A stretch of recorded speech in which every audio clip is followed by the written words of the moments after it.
Merayakan Hari Idul Fitri merupakan bagian dari kesunahan. Setiap orang dianjurkan untuk menyambut kedatangannya dengan penuh bahagia dan kesenangan. Sebab itu, pada hari itu juga orang-orang diwajibkan membayar zakat sebelum melaksanakan sholat Idul Fitri. Kenapa? Mengapa? Dan apa alasannya mengapa kita diwajibkan membayar zakat? Karena supaya orang-orang fakir miskin yang memiliki hak dari zakat tersebut bisa merasakan bahagia dengan datangnya hari mulia tersebut sob. Di antara kesunahan sholat Idul Fitri adalah melaksanakan sholat id secara berjamaah. Sholat id dapat dilaksanakan di lapangan, di masjid, atau tempat terbuka lainnya. Layaknya sholat Jumat, sebelum pergi ke masjid untuk melaksanakan sholat id, kita dianjurkan untuk melaksanakan 3 hal, yaitu 3 kesunahan. Berikut adalah 3 kesunahan yang bisa kita laksanakan sebelum kita melaksanakan sholat id bersama-sama. Kesunahan yang pertama adalah kita disunahkan untuk makan ataupun minum walaupun sedikit sebelum kita pergi ke masjid sebelum kita melaksanakan sholat id.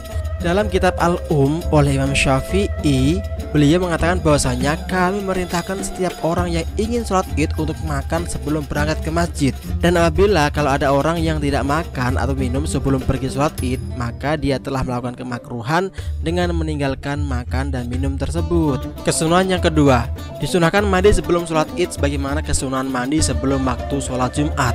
Sebab pada hari itu seluruh umat Islam berkumpul di satu masjid atau di sebuah tempat yang mana akan dilaksanakan sholat id sob. Diperkuat lagi oleh asar yaitu Sayyidina Ali bin Abi Thalib dan Abdullah bin Umar yang membiasakan mandi sebelum sholat id. Terkait waktu kesunahan mandi, para ulama berbeda pendapat. Ada yang mengatakan disunahkan mandi sebelum fajar, ada pula yang mengatakan disunahkan mandi setelah pertengahan malam sob. Jadi sobat-sobat bisa pilih waktu yang mana yang akan sobat-sobat gunakan untuk waktu mandi sebelum melakukan sholat id. Kesunahan yang ketiga, disunahkan memotong rambut ataupun kuku dan menghilangkan bau badan, misal bau ketek ataupun bau yang gak sedap lainnya, serta memakai wangi-wangian sob. Usahakan ya sob, pada saat sholat id tubuh kita sudah dalam keadaan bersih, segar, dan juga wangi agar tidak mengganggu kefokusan ibadah orang lain yang ada di sebelah kita.